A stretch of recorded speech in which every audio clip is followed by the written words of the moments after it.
selamat segala urusan. Bapak sudah. Bapak ketawa. Salah. Bapak ini sudah jadi bun ya. Semangat bun. Saya kebetulan baru dapat notifikasi Apa itu? dari seseorang yang FB Pro. tidak saya kenal. Heeh. Ternyata notifnya itu dari hashtag sorotan. Sorotan. Bapak kena sorotan ya. Mengganggu Banyak sekali itu. Ibu-ibu ini yang bikin konten, mengejar untuk menjadi konten kreator. Konten kreator. Nah. Ya, sekarang kita ngupload video promosi aja dibilang semangat bun. Jadi sudah campah Facebook ini ya. Campah kita bersosmed. Kita yang seorang marketer mau promosiin segala sesuatu atau mungkin sharing keindahan segala macam dibilang semangat bun. Salam interaksi, dikasih star, makasih sih starnya, cuma apa ya, udah nggak steril lagi apa-apa ini, dan miris Pak ya, miris, udah nggak bisa mana, nggak bisa bedakan mana informasi yang positif, mana yang benar peristiwa, mana yang rekayasa sekarang. Dan jadi malas buka sosmed ini karena apa ya, menggila pengguna Facebook ini untuk apa namanya, konten-kontenan. Sudah dapat ini, sudah sering dapat notif kayaknya ya. Ya, sudah banyak yang saya unfollow, banyak yang saya nggak blokir sih, cuman unfollow aja, karena kalau kita blokir takutnya dibilang sombong. Tapi meresahkan. Sedih Pak ya, saya sedih. Kita kehilangan marwah. Ada bahasa teman itu, sesut menak tesi inawaan. Saya takut diserang juga sama pejuang FB Pro ya. Bukan ya, bagus lah, artinya kita banyak sumber mata pencaharian baru bagi kita semua. Beda-beda cara untuk cari uang, cari rezeki, dan tentu banyak yang memang alih profesi baru dengan penghasilan yang memang jutaan, puluhan juta, bahkan ratusan juta juga bisa ya. Dan ini pasca, kalau dulu kan YouTuber ya trennya. Ya betul. Sekarang ini kan lari ke FB Pro dan lain sebagainya, TikTokers, whatever. Nggak hanya endosan, sekarang kan saling. Cuma yang kita sayangkan itu tidak ada lagi ruang privasi di antara kita. Kita mempertontonkan yang penting viral. Pokoknya apapun berita itu tujuan utamanya adalah viral. Mau berita itu baik, mau berita itu jelek, mau kita dihujat, mau diolok, mau di apapun itu, kita ikhlas-ikhlas saja, seolah-olah silahkan perkosa adik bang gitu loh. Yang penting abang bayar gitu loh. Nanti di komen semangat bun.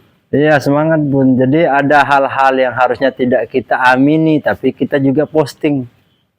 Misal kita tidak senang ada orang, saya nggak mau bilang orang pindah agama, karena ini fresh banget sebenarnya. Tapi ya akhirnya banyak orang yang share pro kontra terjadi di sana gitu. Sama Gus Miftah, Agus A, Agus B, Agus C. Jadi berita ini semakin cepat membara. Satu, ada yang memang mungkin teman-teman media memang ingin memviralkan untuk tujuan tertentu, yes, agar segera ditindak oleh aparat. Ada juga, cuman ada yang memang hanya cari cuan, dan mereka mungkin untuk dengan caption-caption yang nyeleneh lah. Dan sampai kita menggoblok-goblokkan diri. Itu yang saya kasih, bukan kasihan sih, mungkin saya juga kasihan, orang juga kasihan sama saya, orang juga tidak merasa kasihan dengan apa yang dilakukan itu. Bapak ini sibuk sekali ya muter-muterin saya, yang ngipet banget ini kameramennya ya. Viral no justice itu masuk kategori itu enggak? No viral no justice, iya. Tapi kadang-kadang ya blunder juga bisa jadi. Dan hati-hati loh, hati-hati ini saya serius nih. Kadang-kadang kita memvideokan sesuatu tanpa seizin orang yang kita videokan. Dan itu kalau orang-orang nuntut, itu bisa kena pidana ITE. Ya, Undang-Undang Informasi dan Transaksi Elektronik. Ya, dia bisa kena undang-undang ITE, bisa pidana. Jangan sampai ada karena ketidaktahuan kita, karena kita ingin ngikutin tren atau cari cuan, malah itu merugikan kita. Nanti dituntut sama orang. Jadi pesan saya, hati-hati ngupload foto, hati-hati sekali. Pilih-pilihlah, dipikir dulu dampaknya apa. Kita tahu ada beberapa hal yang kita tahu itu kan. Katakanlah misalnya ada bule yang dijamret di Mandalika misalnya, ini kan pro kontra, pasti viral. Tapi itu kan akan semakin menegaskan bahwa daerah kita rawan. Pasti akan banyak orang yang nge-share, banyak ini itu segala macam. Dan mungkin kita positifnya pemerintah tergerak atau apa gitu kan, tapi sisi lainnya itu kan ternyata merugikan kita semua, merugikan image daerah kita, bahkan yang kita ada degradasi moral ya, dan image-nya ya, saya nggak peduli orang di luar negeri ya, di negeri ya, atau di Kongo, di Kenya, terserah lah. Tapi kalau kita itu akan menunjukkan orang Lombok kayak gini ya. Contoh ada orang yang nyawer, buang-buang uang segala macam ya, kita nggak tahu apa yang bikin dia itu hambur-hamburkan uang misalnya. Tapi itu kita viralkan misalnya, dan ya rame memang. Tapi itu akhirnya orang Lombok segitu ya, ya pantas IPM-nya nomor 2 dari bawah. Pantas. Bapak kayak pendukung itu. Ya bukan itu masalah. Jadi ini kan akan mencerminkan, karena ini kan masif Pak, masif, dan semua hampir kita banyak sekali yang kita lakukan itu menunjukkan hal-hal yang tidak seharusnya kita pertontonkan, kita siarkan ke publik. Termasuk ada hal-hal yang mohon maaf sekali, mungkin ibu-ibu yang kadang-kadang dia menunjukkan kedunguannya atau menzolimi dirinya, mandi tengah malam misalnya, kemudian Beli beras ngutang dulu. whatever is that. Jangan sampai dalam ya, kita sebagai orang beragama, ibu itu kedudukannya mulia. Jangan sampai anak kita nanti tidak memiliki cukup alasan untuk respect, untuk hormat sama figur seorang ibu. Iya kan? Iya, karena nanti di beberapa tahun setelah ini itu iya, itu jejak digital. Tetap. Iya. Jadi ini kan lebih ngemis jatuhnya kan. Meskipun mungkin ya ini adalah sebuah shortcut untuk mencari cuan dengan segala keterbatasan. Oke, it's a good things untuk hal itu. Cuma kita sebagai seorang ayah yang butuh respect dari anak-anak kita, dari relasi-relasi kita, teman-teman kita. Dan ini adalah jejak digital yang susah dihapus, sudah di capture, sudah di save sama orang, dan one day suatu hari khawatirnya kita akan menyesali itu. Jadi pada 1001 cara untuk mencari rezeki, dan saya bukan tidak mendukung orang-orang kita untuk menjadi konten. Saya juga seorang konten kreator.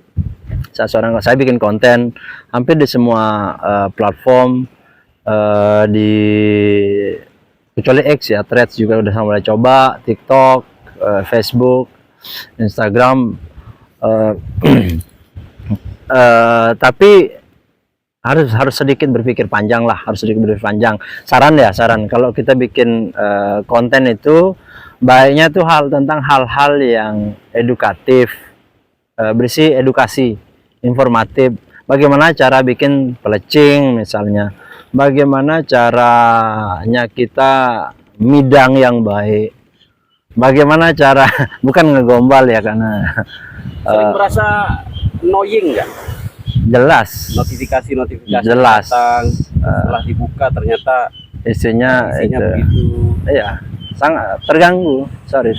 Makanya saya buka itu saya cek notif yang kira-kira komentarin postingan kita segala macam.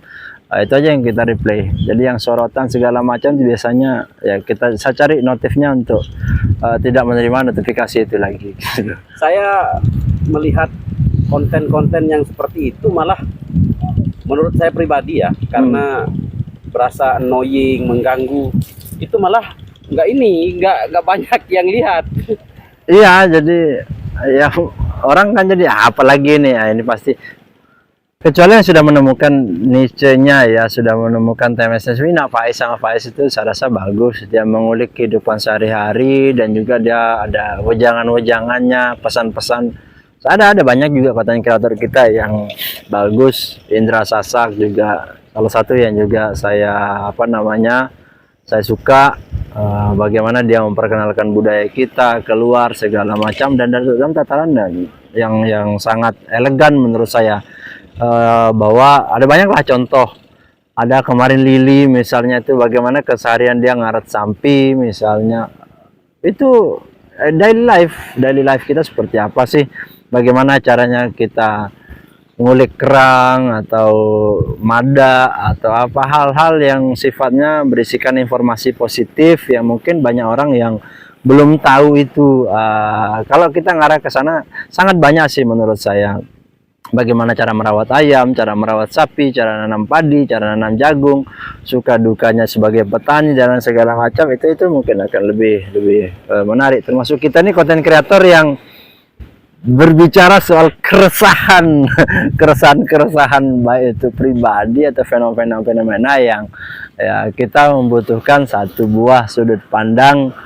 Ya tentu masih subjektivitas kita, tapi harapannya semoga kita bisa memberikan sudut pandang yang objektif ya. Tapi objektif. pengamat segala urusan nggak cari uang lewat ini kan? Saya enggak. Ayo, kena Anda. Saya disuruh monet sama istri saya. Saya disuruh monet sama istri saya. Terus apa jadi ide kontennya? Saya bilang sama istri saya, oke, kita kerjasama yuk. Saya bilang, tahu apa yang saya mau jadiin konten kalau situ. Istri saya termasuk salah satu content maker yang tidak pernah habis ya. Jadi dia selalu menemukan satu topik untuk ke saya gitu ya. Jadi ketika dia ngomel-ngomel karena saya telat pulang, karena apa segala macam, itu mau saya kontenin gitu loh. Jadi tapi belum mendapat persetujuan. Kayaknya viral itu. Jadi kalau dia selalu menemukan ide baru atau topik baru setiap harinya, dan it's a good things to be lucu nanti pengamat segala urusan kok dimarahin istri.